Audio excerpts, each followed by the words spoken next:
you to close your eyes for a moment. I want you to go back in history with me. I want you to go back to a period over 70 years ago, a time when America was a totally different place in which to live and work. Europe was already in the throes of war. China had already been invaded. Right over his shoulder. But you're a young sailor on the beautiful island of Oahu. Right there. It's a gorgeous sunny Sunday morning. Pearl Harbor. It's about 7:55. Two young servicemen up on a point had picked up a large flight of aircraft coming in from the northwest. They called down to their commander saying, we have this, they're about 400 miles out. We can't tell what they are. The commander said, don't worry about it. I know what it is. You all go ahead and shut down and go to breakfast.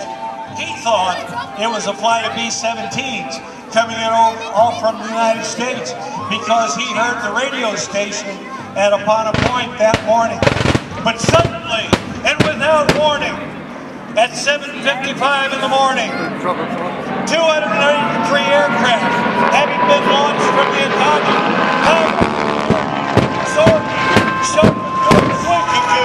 have launched an invasion of America's island base at Pearl Harbor. The time, 7:55.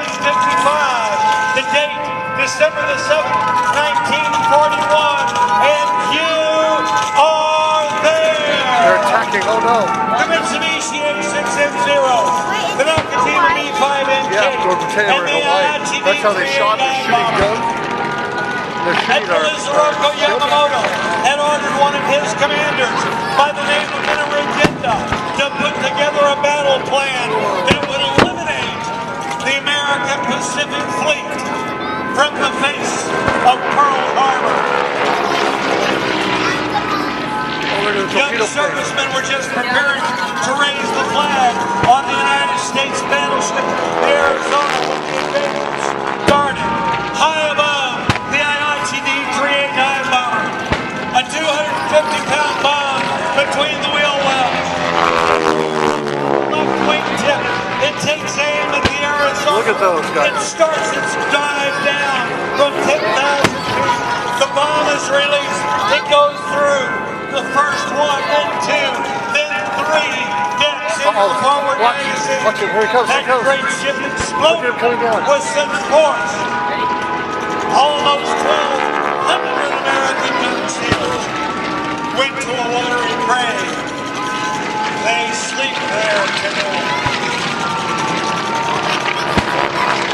The Nakajima B5NK. Admiral Yamamoto had ordered a torpedo to be developed for that aircraft. He had shallow in the waters of Pearl. It was only 40 feet deep, and they had to go across the top of submarine decks. These aircraft, having only 1 month to protect and to perfect that torpedo, took aim on the United States battleship, the Oklahoma. It dropped first one, then two, then three bombs. These torpedoes into the side of the Oklahoma. She rolled over on the starboard side. 400 sailors were entombed in the bowels of that great ship. It was Christmas before they got them all out.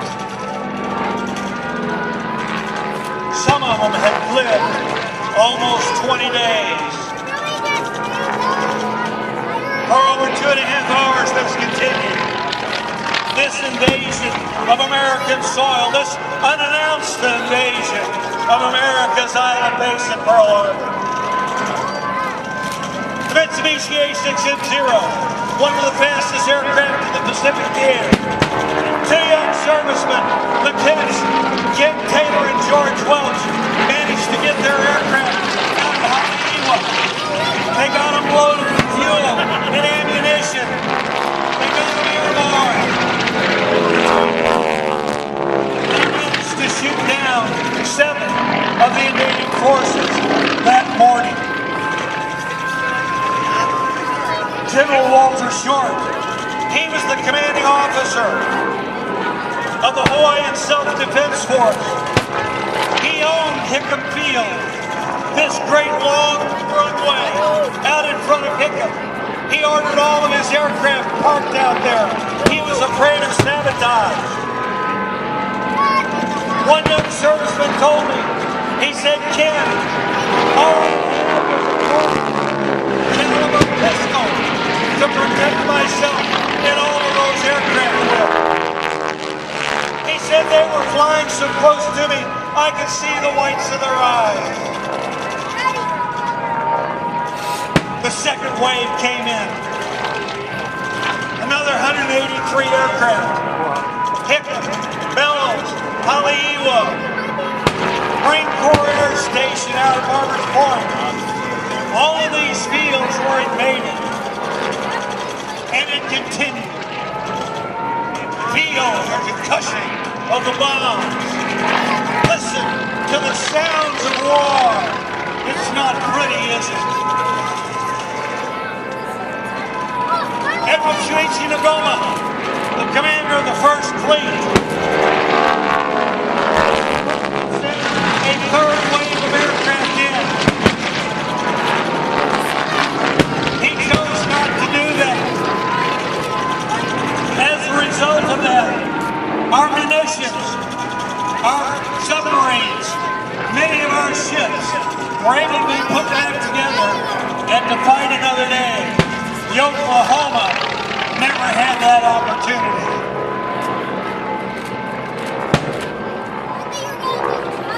Listen to our president, Franklin Delano Roosevelt. December 7th, 1940. A date which will live in infamy. The United States of America was suddenly and deliberately attacked by naval air forces of the Empire of Japan. The attack yesterday on the Hawaiian Islands has caused severe damage to American naval and military forces. I regret to tell you that very many American lives have been lost. With confidence in our armed forces, with the of our people, we will gain the inevitable triumph some of us fought. And ladies and gentlemen, I'm here to tell you that we did gain that inevitable triumph. It was 4 long years later, and it was many hundreds of thousands of lives that it took to protect America. Admiral Yamamoto said, I fear we've done nothing more than to awaken a sleeping giant and filled him with a great resolve. Remember, Pearl Harbor became the moniker.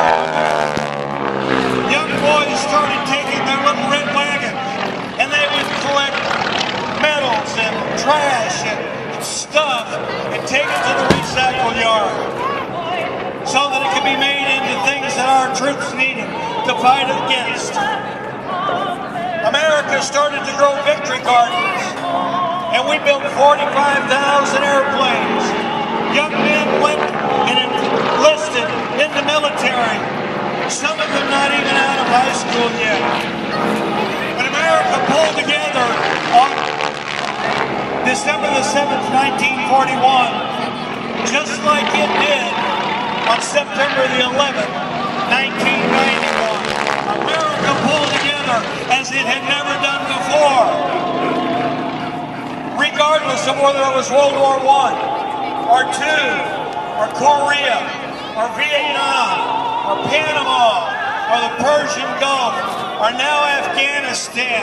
It is the young men and women that wear the uniform of this great free nation that allows us to be the greatest free nation in the world. Do you believe that, Salinas?